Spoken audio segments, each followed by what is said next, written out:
Oi gente, tudo bem? Eu vim aqui falar isso mesmo que tá aí no título do vídeo, quer você queira ou não, o Frei Gilson tem razão. Vamos entender a polêmica.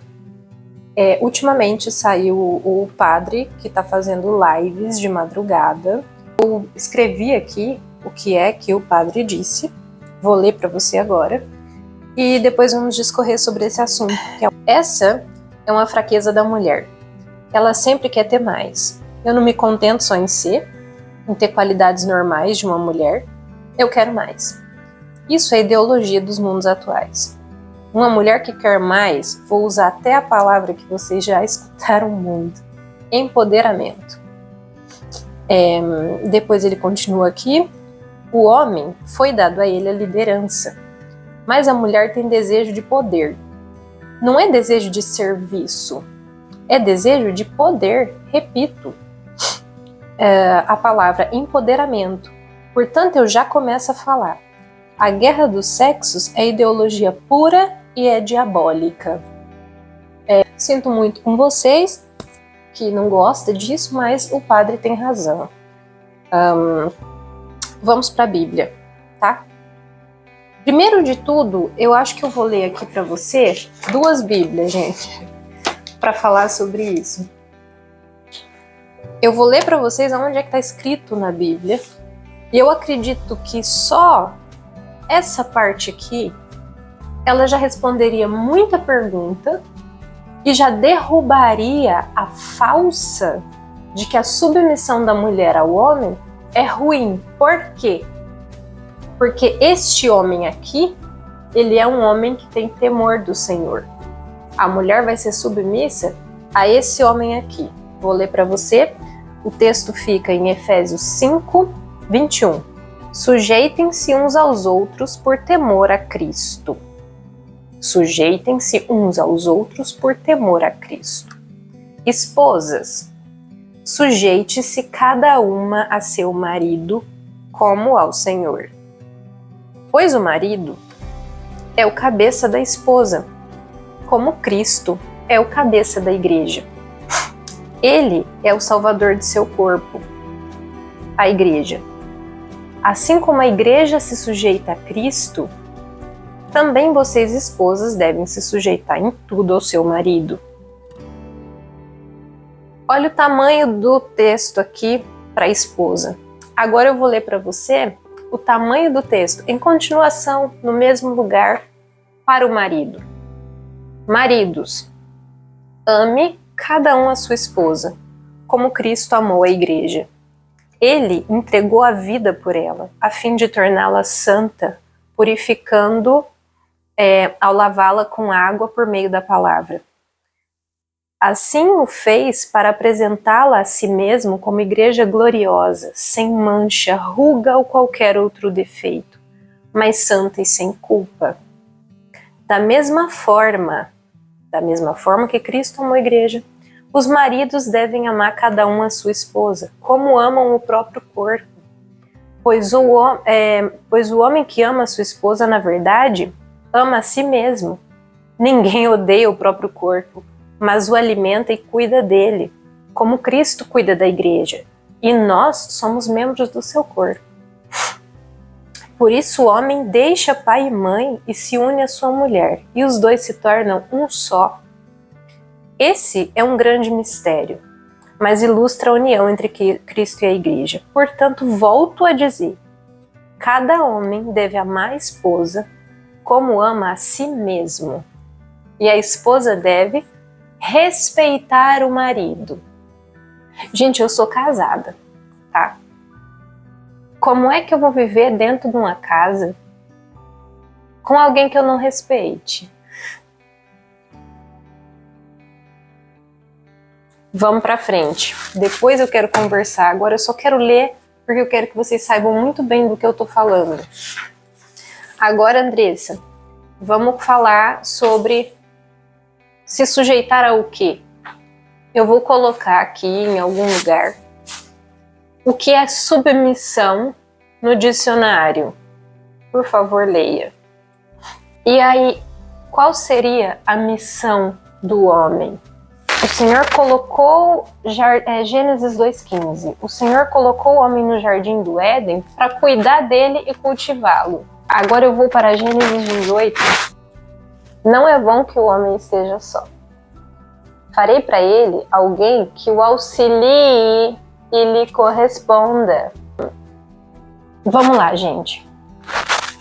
Qual é a mulher que não gostaria de se submeter a alguém que amasse ela mais do que a pessoa se ama?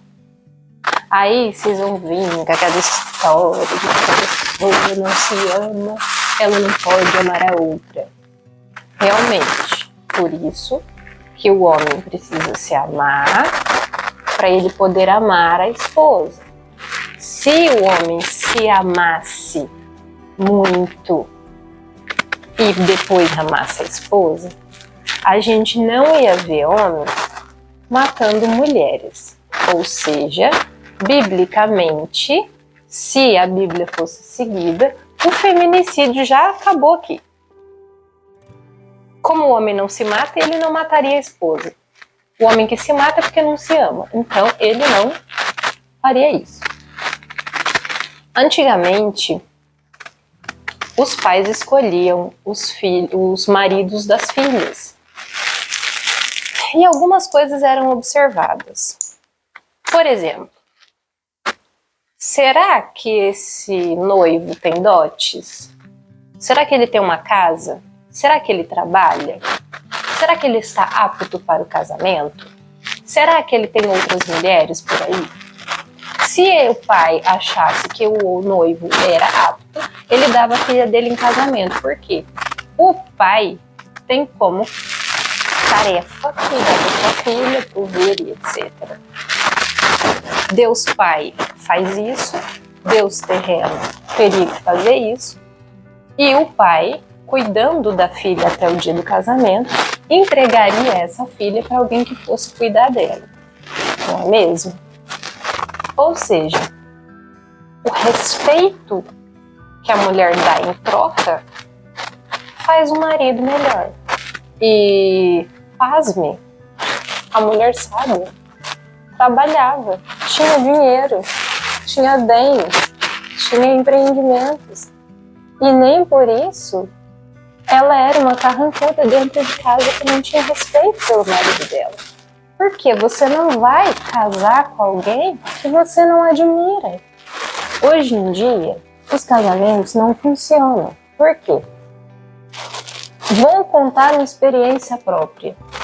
Em certo ponto do meu relacionamento, eu queria uma coisa e o meu marido tinha os planos dele antes de me conhecer, que ele queria concluir antes que a gente casasse, tivesse a nossa família. E eu fiquei chateada porque eu queria outras coisas que tinham a ver com o relacionamento. A mulher normalmente ela quer levar o relacionamento pra tudo, né? Um casamento, filhos, etc, etc, etc. Enquanto meu marido queria outra coisa, concluir outros planos que ele já tinha. E eu fiquei chateada e fui orar. Falei para Deus, eu trabalhei até aqui e eu me esforcei e eu tinha meus planos e eu tinha meus projetos e agora que eu tô com ele, o que eu vou fazer? Eu vou ter que enterrar os meus sonhos para viver o dele? Eu vou ter que enterrar os meus planos para viver os dele? Até quando, Deus? Reclamei tudo que eu tinha que reclamar. E sem resposta, eu fui para o básico que todo cristão faz. Quando você está vivendo algo, esperando a bênção de Deus sobre esse algo, você obedece princípios. Princípios bíblicos. O princípio bíblico que eu precisava acatar dentro do meu relacionamento era submissão. Nós estamos numa missão, exige um tempo, né? E eu precisava estar embaixo da missão ali. Alguém tem que ceder no casamento. Não tem como as duas pessoas simultaneamente fazer o que as duas querem. Não significa que a sua coisa ou a do outro é mais importante, mas alguém vai ter que ceder. Igual numa discussão, igual em várias decisões que vai ter que tomar. Quando você é casal, ninguém toma mais a decisão por si próprio. A decisão beneficia a família, correto? Então, eu fiquei quietinha nisso e deixei esse questionamento para Deus e falei, vou obedecer, porque eu já tinha feito voto com Deus de que eu não ficaria mais com ninguém, só ficaria com meu marido, precisava de uma confirmação de que fosse. Deus me confirmou, ficamos juntos, estamos até hoje, graças a Deus, morreremos juntos, para honra e glória de Deus, porque o meu casamento é do Senhor. E caminhando ali, dentro de 2 anos, eu acho, no máximo, ele realizou os desejos dele e os meus estavam todos realizados, tá? E então eu fui lembrada pelo Espírito Santo de Deus. Filha, quando você me obedece e cuida dos sonhos dele, sou eu quem cuida dos teus, entendeu? E os meus sonhos não foram realizados da forma que eu sonhei, porque eu tinha pressa. Os meus sonhos foram realizados de uma forma muito melhor, porque Deus faz infinitamente mais do que pedimos ou pensamos. Então hoje, minha amiga, você pode estar vendo esse vídeo sobre submissão e pensando, como é que eu vou deixar as minhas coisas para fazer as coisas do meu marido? Você casou, você escolheu o marido. A gente não está mais na época que o pai escolhia pra gente. Então você escolheu e você vai obedecer a Deus, orar por esse marido, entregar a vida dele nas mãos de Deus e pedir para que o Senhor alinhe os dois para que vocês cheguem longe. Senão não vai chegar em lugar nenhum. Eu tô cansada de ver um monte de relacionamento falido porque as pessoas estão pensando que dá para ter vida dupla dentro de casamento. Não dá. Não dá para ter. É sobre o casamento, é sobre o trabalho, é sobre os filhos, é sobre uma mulher extremamente sobrecarregada por não ter um marido provedor. Por quê? Antigamente, o homem ia até o pai pedir a mão. Hoje em dia, as mulheres estão dando a mão, o pé, o braço, o olho, o ouvido, o cabelo, para não falar outras coisas, assim. E esse homem tá lutando pelo quê para ter você? Era para você estar escondida tão profundo no coração de Deus que o marido, para te encontrar, o marido, eu não tô falando do ficante, do peguete, da pessoa que vai passar a mão em você e amanhã vai estar passando a mão na próxima. Como o padre disse, e eu acho que doeu bastante aí nas pessoas que estão sofrendo por isso, é empoderamento. Eu vi uma música esses dias do Luan Santana e a música eu não sei como é que chama, não me pergunta, eu não sei a letra, só que na hora que eu tava escutando, ela falava tipo, ela é a mulher que paga a conta dela, que sai e beija quantas bocas ela quer. Essa é a famosa vassoura que passa de mão em mão. Andressa, você está sendo antiquada. Não, você não vai conseguir alguém que valorize você, que te ame, que veja você como... Existe um versículo bíblico que fala quem encontra uma esposa é mais preciosa do que rubi, entendeu? Você acha rubi na rua jogado, gente? Você acha rubi em toda balada que você passeia? Você acha rubi jogado no chão? No ponto de ônibus? No mercado? Em qualquer lugar? Qualquer pessoa tem acesso a joias preciosas?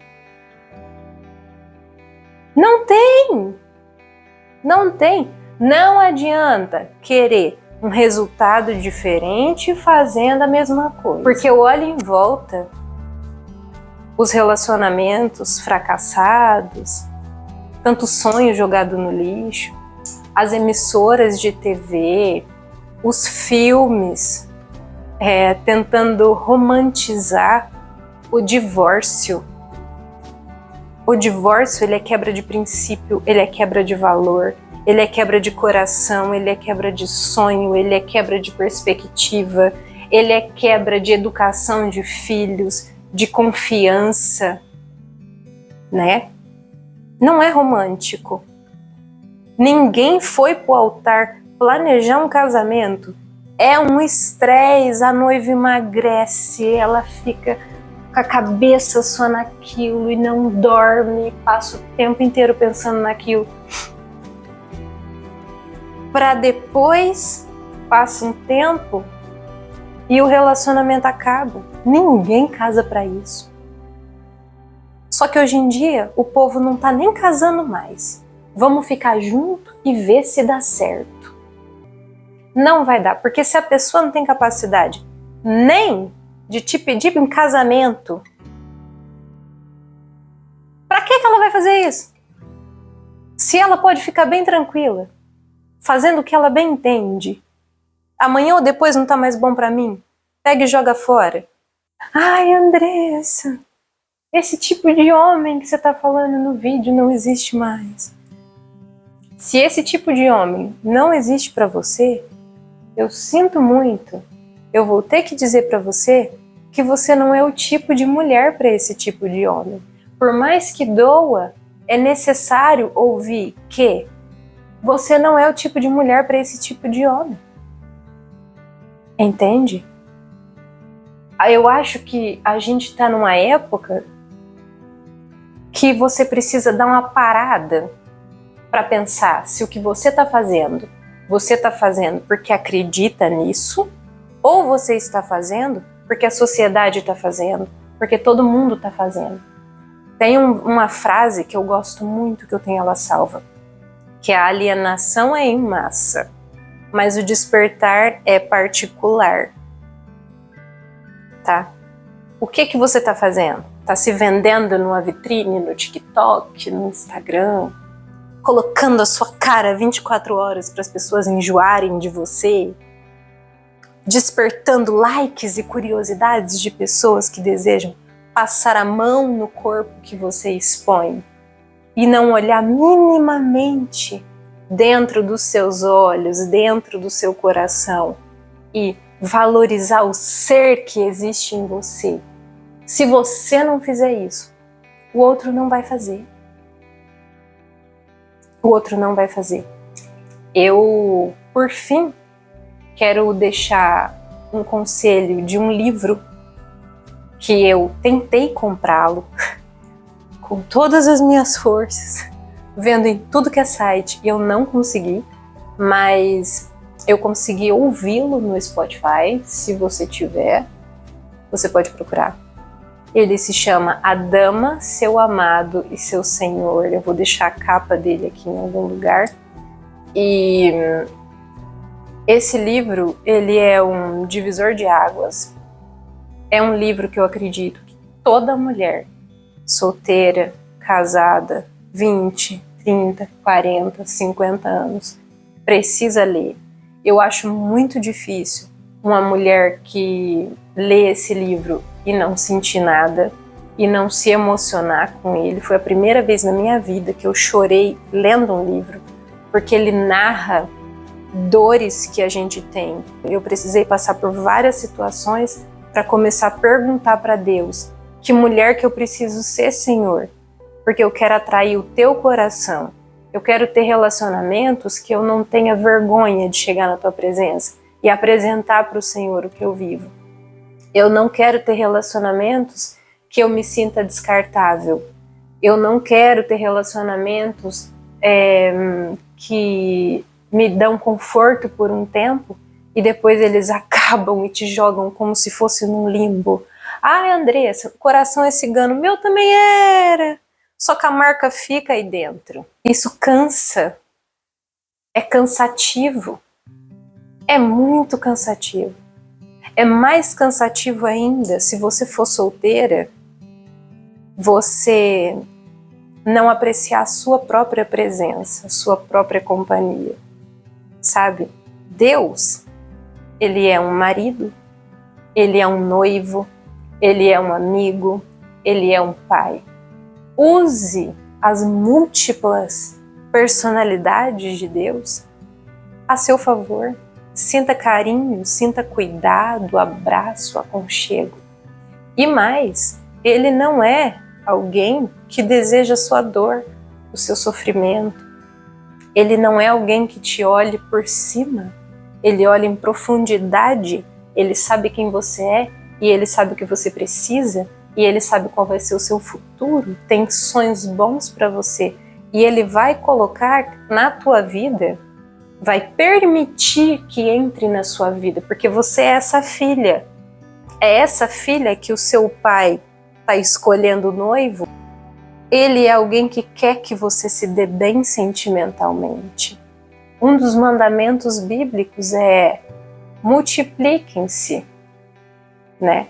Então o casamento, ele é plano divino, ele é plano de Deus, ele só funciona com Deus, ele só funciona com princípios bíblicos. Para, por favor, de olhar na internet os exemplos de casamento, a forma como as pessoas que expõem o casamento delas aí em todo lugar vivem com os seus maridos, essa coisa de aparecer em programas falando coisas tão promíscuas que deveriam ficar entre quatro paredes e amanhã a gente sabe que essas pessoas levaram um belo pé.